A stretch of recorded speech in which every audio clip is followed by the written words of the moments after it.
Bonjour, nous continuons le cours Comprendre les microcontrôleurs. Et cette fois, enfin, nous allons vraiment parler de microcontrôleurs, nous allons même pouvoir définir précisément de quoi il s'agit. En effet, dans ce module, nous allons donner une définition précise de ce qu'est un microcontrôleur. Nous allons également regarder comment nous allons pouvoir le mettre en œuvre au niveau électronique, donner le schéma de mise en œuvre, et on parlera également de l'environnement de développement dont on a besoin pour mettre en œuvre un microcontrôleur. Plutôt que de faire tomber du ciel une définition du microcontrôleur, permettez-moi de revenir un tout petit peu en arrière sur l'architecture des systèmes informatiques.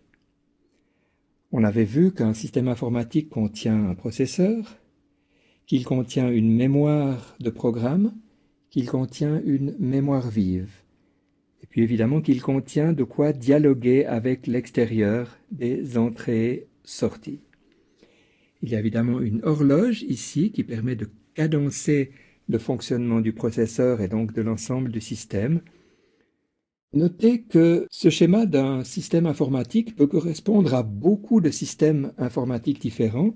Prenons un exemple concret, la carte mère d'un ordinateur individuel, celui que vous avez l'habitude d'utiliser. Cette carte mère contient un processeur.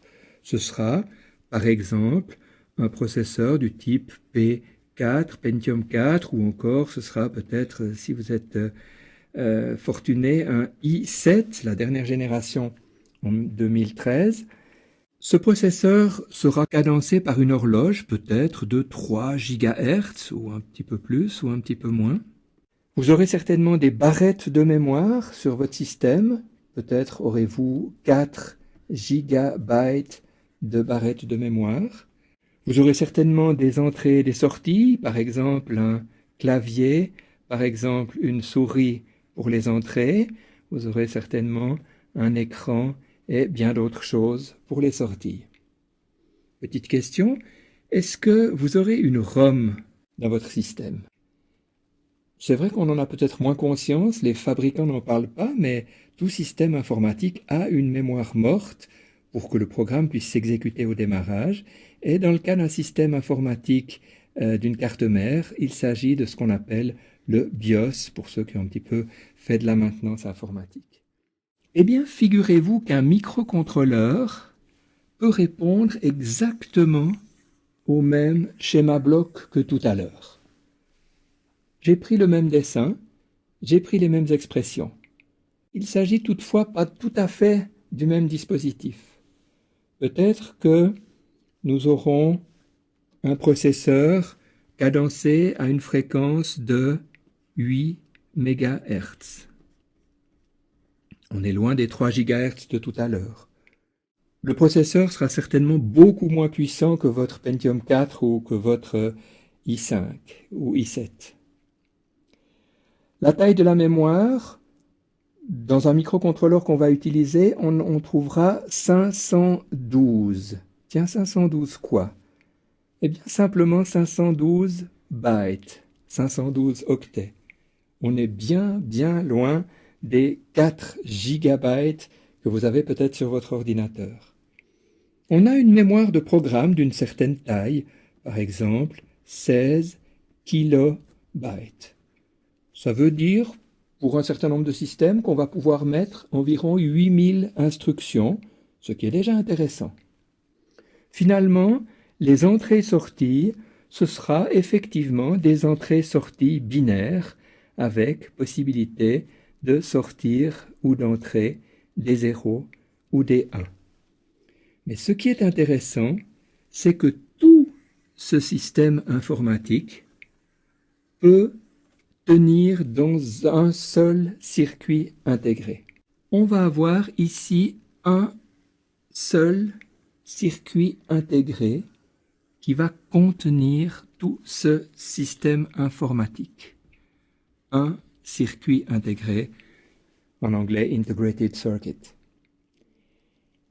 Alors évidemment, la comparaison structurelle peut être faite avec un ordinateur tel qu'un PC.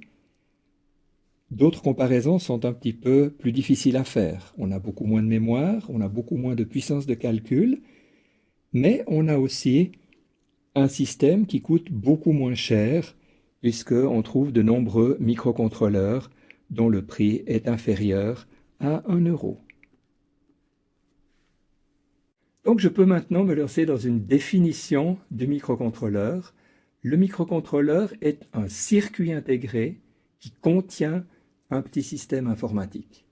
Donc c'est à la fois un circuit intégré, c'est donc un composant électronique élémentaire, peu coûteux, mais il contient tout un système informatique. On va retrouver à l'intérieur un processeur, on va retrouver à l'intérieur des mémoires de programmes et de données, et également des circuits d'entrée-sortie. Étant donné que c'est un circuit intégré, il y a une mise en œuvre électronique qui doit être faite, et étant donné que c'est un système informatique, il va falloir le programmer, donc faire une mise en œuvre logicielle. Essayons de regarder un petit peu plus en détail comment le schéma électronique utilisant un microcontrôleur va pouvoir être dessiné. Ici, j'ai pris simplement le composant microcontrôleur, il n'y a pas de symbole spécifique, donc j'ai mis simplement un rectangle ou un carré. Et là où j'en avais envie, j'ai mis les pattes dont j'aurais besoin. Il y a évidemment ici une patte pour la référence électrique, le 0 volt. Il y a le fameux VCC qui permet d'alimenter notre microcontrôleur en 5 volts, peut-être même pour d'autres modèles en 3 volts ou encore d'autres tensions plus basses. On a également une patte qui s'appelle Reset ici, qui va permettre le redémarrage au début du programme. C'est donc une patte qui existe en principe sur tous les microcontrôleurs et qui permet de relancer l'exécution du programme qui se trouve à l'intérieur à partir de son début. Ici, on a encore une mystérieuse patte qui s'appelle test, dont je vous dirai quelques mots tout à l'heure, qui va être utile pour la programmation. Et finalement, j'ai ici représenté une seule patte d'entrée et sortie que je vais utiliser dans ce cas-là comme une sortie dans l'exemple qu'on va prendre. Pour compléter mon schéma, eh bien, il faut que je signale que la masse peut être effectivement connectée au 0 volt, qu'il va falloir fournir une alimentation sur le VCC. On va mettre ici une résistance de rappel. On a entendu parler de ces résistances de pull-up, une résistance de rappel sur le reset, de telle manière que le reset ne se trouve pas dans un état indéterminé, une entrée en l'air prend un état indéterminé. Ici, il est nécessaire de lui donner un état précis. Comme le reset est actif à 0, ce que montre ce petit rond, eh bien, il va falloir tirer vers le haut ce signal de telle manière que le reset ne s'exécute pas en permanence et que le programme puisse s'exécuter normalement. Je signale quand même qu'à l'intérieur du microcontrôleur, il y a un système qui fait que lorsqu'on met la tension sur le VCC, je devrais dire entre la masse et le VCC, on a un reset automatique qui s'exécute de telle manière que le programme puisse commencer dans de bonnes conditions. Il faut encore ajouter un composant qui est ici un petit condensateur, un condensateur qui n'est pas de très grande valeur mais qui doit être de bonne qualité, c'est-à-dire avec une résistance interne qui soit aussi faible que possible. On appelle ce type de condensateur des condensateurs de découplage, decoupling capacitor en anglais. Il y a d'autres termes qui sont également utilisés, bypass capacitor. Je pourrais vous donner une explication très simple sur l'utilité de ce condensateur. C'est une petite réserve d'électricité qui permet, lorsqu'il y a une demande instantanée importante, de faire face à cette demande de courant au niveau donc, des alimentations, puisqu'il est connecté ici au plus et ici au moins. On doit le mettre le plus proche possible du circuit intégré. Je vais continuer à compléter mon montage en rajoutant ici un connecteur sur lequel il y aura la patte Reset, sur lequel il y aura cette patte Test et sur lequel il y aura au moins la masse, qui est donc le point commun. Assez souvent, on met également l'alimentation. Ce sera ainsi la possibilité d'alimenter notre montage par ce connecteur. Alors en fait, ce connecteur va être utilisé pour la programmation, donc pour cette étape de mise à l'intérieur de la mémoire morte du microcontrôleur, du programme qu'on a l'intention d'exécuter.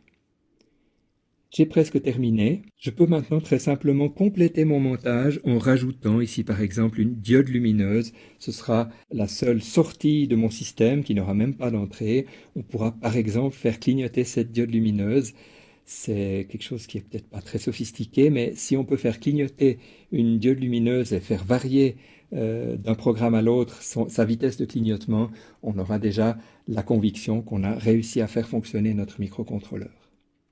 Un tel montage n'est pas compliqué à réaliser. Vous connaissez ces plaques qu'on appelle parfois des plaques d'expérimentation en français, ou des breadboards ou des project boards en anglais. Eh bien, ces plaques d'expérimentation permettent très simplement de connecter selon le schéma qu'on a mis tout à l'heure. On voit ici le circuit intégré. On voit ici sur la patte correspondante la résistance de rappel pour le reset qui est connectée au plus, donc à la bande rouge ici. On voit ici l'alimentation, les deux alimentations du processeur. On voit ici la connexion d'une patte à une diode lumineuse avec une résistance qui va jusqu'à la masse. Ici, j'ai rajouté ces quelques fils pour qu'on puisse avoir effectivement des deux côtés le moins et des deux côtés le plus, de telle manière que ce connecteur ici permette d'alimenter le montage et ce connecteur-là le complète pour la programmation. Notez que ce dessin a été fait avec un logiciel qui s'appelle Fritzing et que vous pouvez trouver sur ce site internet fritzing.org. J'ai donc maintenant mon schéma. Il va falloir trouver un environnement de développement, un système de développement qui va me permettre de mettre le programme à l'intérieur de mon microcontrôleur. Je vais utiliser pour ceci un PC et ici ce qu'on appelle un programmateur. Alors, plutôt bonne nouvelle, le PC n'a pas besoin d'être un PC extrêmement sophistiqué. On a des environnements de développement logiciel dont on parlera tout à l'heure et dans les prochains modules qui ne sont pas trop lourds, pas trop complexes. Pour les programmateurs, eh bien, certains sont plus ou moins compliqués. En voici quelques-uns. Celui-ci permet de programmer un PIC. Celui-ci permet de programmer un AVR. Il y a naturellement beaucoup d'autres modèles.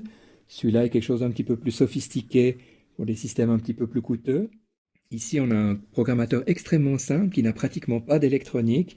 Malheureusement, il utilise le port LPT des ordinateurs qui ne sont plus disponibles sur des ordinateurs modernes. On préférera les solutions utilisant des connecteurs du type USB. Il existe également plusieurs cartes électroniques, généralement de petit format, telles que l'Arduino que vous avez ici sous vos yeux, qui contiennent à la fois le microcontrôleur, avec des connecteurs pour relier les pattes d'entrée-sortie, mais également le programmateur, et vous reconnaissez sur cette image le connecteur USB. Un autre exemple, c'est le Launchpad proposé par Texas Instruments, qui est aussi une carte très intéressante qui contient le programmateur dans la partie supérieure, qui contient le microcontrôleur avec également des connecteurs latéraux.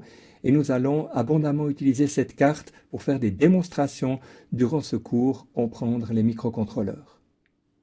Une chose est l'aspect matériel, une autre chose est l'aspect logiciel. Vous voyez ici des environnements de développement. Celui-ci correspond à l'environnement de l'Arduino, celui-ci correspond à l'environnement du MSP430. Vous voyez qu'ils sont extrêmement similaires l'un à l'autre. On a même pratiquement le même programme qui est écrit. Et ces logiciels donc vont permettre d'écrire des programmes, de les convertir en langage machine et ensuite de les envoyer sur la mémoire du microcontrôleur. Il existe aussi des environnements plus sophistiqués. Ici, par exemple, l'environnement qui s'appelle Code Composer Studio, qui est proposé avec les processeurs de Texas Instruments, entre autres les MSP430. On utilisera aussi durant ce cours ce logiciel de telle manière qu'on puisse apprendre à utiliser un certain nombre de fonctionnalités avancées, en particulier qui se cachent derrière ici cette touche debug, la possibilité de voir en quelque sorte à l'écran de l'ordinateur les instructions s'exécuter à l'intérieur du microcontrôleur. Nous avons donc appris aujourd'hui ce qu'est un microcontrôleur. Je rappelle cette définition. C'est un petit système informatique contenu dans un seul circuit intégré. On a également vu comment dessiner le schéma pour la mise en œuvre de ce microcontrôleur et on a effleuré quelques solutions matérielles et logicielles qui vont servir de système de développement, qui vont donc permettre de développer des applications à base de microcontrôleurs.